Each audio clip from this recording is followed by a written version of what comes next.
আমি আপনাদের সামনে এই এলাকার সন্তান হিসেবে, এই এলাকার একজন প্রার্থী হিসেবে আমি আপনাদের জন্য দুই একটি কথা বলতে চাই।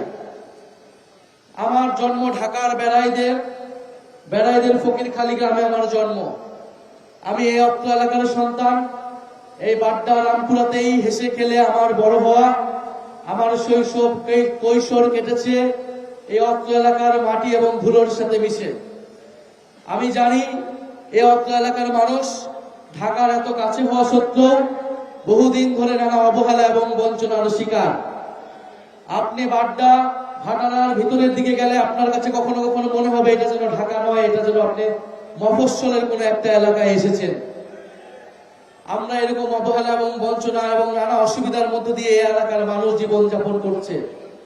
কিন্তু জুলাই গণঅভ্যুত্থানে এই বাড্ডা রামপুরা হয়ে উঠেছিল আন্দোলন এবং প্রতিরোধের অন্যতম হটস্পট। আপনাদের মনে আছে কিনা? অবশ্যই মনে আছে। এই বাড্ডার রোডে, এই রামপুরা ব্রিজে প্রাইভেট বিশ্ববিদ্যালয়ের শিক্ষার্থীরা, মাদ্রাসার শিক্ষার্থীরা এবং এলাকাবাসীর সম্মিলিত প্রতিরোধে ফ্যাসিস্টরা পিছু হটতে বাধ্য হয়েছিল। এই ব্র্যাক কানাডিয়ান ইউনিভার্সিটির সামনে, এই ইস্ট ওয়েস্ট ইউনিভার্সিটি ইম্পেরিয়াল কলেজের ছাত্রছাত্রীরা সম্মিলিতভাবে জনগণের পক্ষে দুর্বার আন্দোলন গড়ে তুলে গণঅভ্যুত্থানের পথকে ত্বরান্বিত করেছিল। এই অঞ্চলের মানুষ দীর্ঘদিন ধরে অর্থনৈতিক বৈষম্যের শিকার, রাজনৈতিক বৈষম্যের শিকার। জুলাই গণঅভ্যুত্থানে যখন সুযোগ এসেছে তারা সেই প্রতিরোধ করেছে। বহু মানুষ জীবন দিয়েছে, আমাদের বহু মানুষ আহত হয়েছে এই ঢাকা 11 আসনে। আমরা 1971 সালের ইতিহাসও দেখব। এই বাড্ডা, এই বেড়াইত, এই ডামরার এই সাইডে মুক্তিযোদ্ধারা অবস্থান করতেন। তারা নৌকা দিয়ে এসে এখানে অপারেশন করে আবার পালিয়ে যেতেন। জুলাই গণঅভ্যুত্থানের সময় আমিও কয়েকটা দিন এই অত্র এলাকার বিভিন্ন জায়গায় পালিয়েছিলাম। এই ঢাকা 11 আসন আমাকে আশ্রয় দিয়েছে। জুলাই গণঅভ্যুত্থানের সময় আমার জীবনের এই 28টি বছর আমাকে আশ্রয় দিয়েছে। এখন আমি চাই এই ঢাকা 11 মানুষের প্রতি যে আমার ঋণ, সেই ঋণ শোধ করতে। আপনারা যদি আমাকে এই নির্বাচনে সেই সুযোগ দেন, ইনশাআল্লাহ আমি আমার বাকি জীবন ধরে আপনাদের জন্য সেই ঋণ, আমি আমার দেশের, আমার মাটির জনগণের জন্য সেই ঋণ আমি পরিশোধ করতে চাই। প্রিয় ঢাকা 11 বাসী, এই ঢাকা 11তে প্রায় 15 লক্ষের মতো মানুষের বসবাস, যদিও ভোটার 4.5 লক্ষ। এবং এত ঘন বসতি হওয়া সত্ত্বেও কোনো নাগরিক সুবিধা নাই। অপর্যাপ্ত পরিমাণ নাগরিক সুবিধা, পর্যাপ্ত পরিমাণ খেলার মাঠ নাই, স্কুল নাই, হাসপাতাল নাই। আপনারা এগুলো সবই জানেন এবং এগুলোর মধ্য দিয়ে আমাদেরকে জীবন যাপন করতে হয়।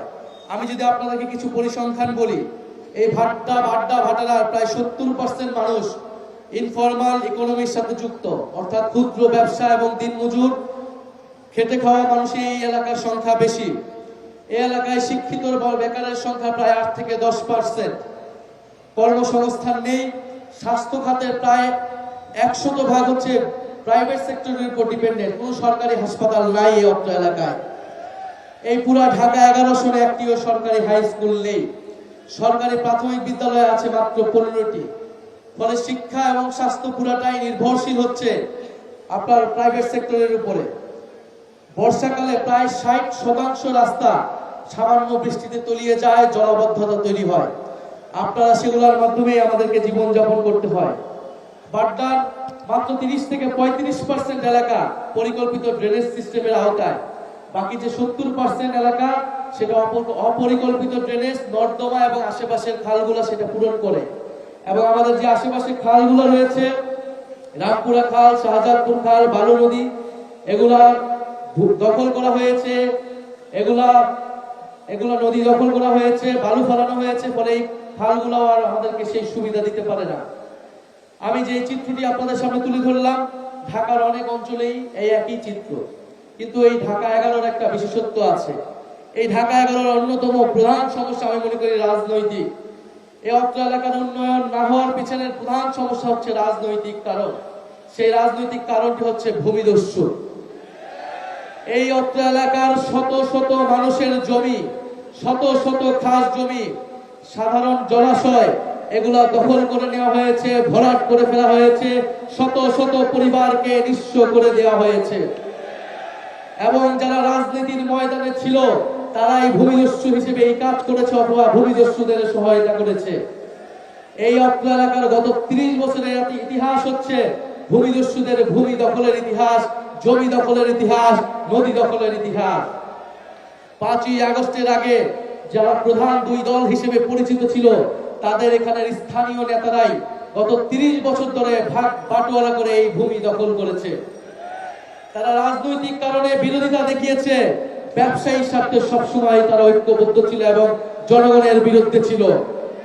আমরা জানি যে একজন বিদেশে ছিল গত 16 বছর 15 বছর ধরে, কিন্তু এইখানে এই ব্যবসার ভাগ, রিয়েল এস্টেট কোম্পানির নামে যে ভূমি দখল তারা করেছে তার ভাগ কিন্তু মালয়েশিয়া থেকে তারা ঠিকই পেত।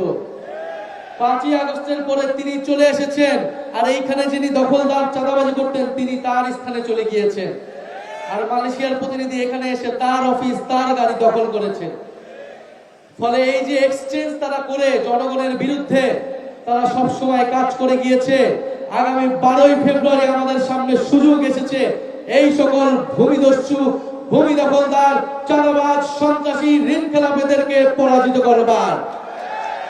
আমরা আপনাদের সামনে ওয়াদা দিচ্ছি, কথা দিচ্ছি, এই অঞ্চলের অর্থনৈতিক বৈষম্য আমরা দূর করব ইনশাআল্লাহ। এই অঞ্চলের নাগরিক সুবিধা আমরা নিশ্চিত করব। যে সকল মানুষ ভূমি হারিয়েছে তাদের ভূমি আমরা ফিরিয়ে দেওয়ার ব্যবস্থা করব, নতুবা তাদেরকে আমরা ন্যায্য মূল্য পাইয়ে দেওয়ার ব্যবস্থা করব। এই ভূমিদস্যুদের সিন্ডিকেট ঢাকা 11 থেকে আমরা চিরতরে নির্মূল করব ইনশাআল্লাহ।